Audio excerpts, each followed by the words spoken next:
একজন মৃত সৈনিক কিভাবে রোজ সেনাবাহিনীতে প্যারেডে যান, কেন তাকে ছুটির সময় ট্রেনে করে পাঠানো হয় পাঞ্জাবে।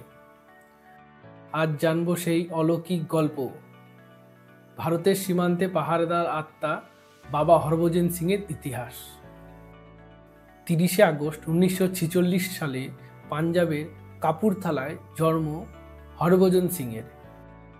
1966 সালে তিনি ভারতীয় সেনাবাহিনীতে যোগ দেন।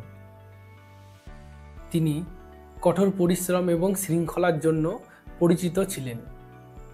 নিযুক্ত ছিলেন 23 পাঞ্জাব রেজিমেন্টে। 1968 সালে এক ঝড় বৃষ্টির দিনে সিকিমের পাহাড় পথে টহল দিতে গিয়ে এক ঝর্ণার মধ্যে পা পিছলে পড়ে যায় হরভজন সিং। সেনারা অনেক খুঁজেও তার দেহ খুঁজে পান না।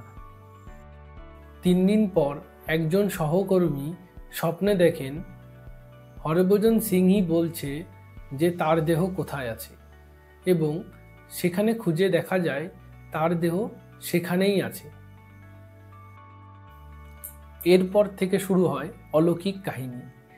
সেনারা স্বপ্নে বারবার দেখতে থাকেন হরভজন বাবাকে। তিনি বিপদের সংকেত দিচ্ছেন, সীমান্তে পাহারা দিচ্ছেন। ভারতীয় সেনারাও বিশ্বাস করে তিনি আজও তাদের সাথে আছেন। 1982 সালে নাথুলা পাসে গড়ে ওঠা বাবা হরভজন সিংয়ের মন্দির। এখানে প্রতিদিন তার পোশাক ধোয়া হয় এবং বিছানা গুছিয়ে রাখা হয়, কারণ সেনারা মনে করেন বাবা এখনও তাদের সাথেই ডিউটি করেন এবং এখানের মধ্যেই ঘুমায়। প্রতিটি বছর তাকে ছুটি দেওয়া হয়। হ্যাঁ, 11 দিনের জন্য তার ইউনিফর্ম, বুট ও প্রয়োজনীয় সামগ্রী সহ একটি ট্রেনে পাঠানো হয় পাঞ্জাবে, একজন জীবিত সৈনিকের মতোই। পুরো যাত্রার জন্য 2 জন সেনা থাকেন তার পাহারায়। শুধু ভারত নয়, চীনের সৈন্যরাও মনে করেন যে তার আত্মা আজও পাহারা দেয়। ফ্ল্যাগ মিটিংয়ের সময় তার জন্য একটি চেয়ার পর্যন্ত রাখা হয়।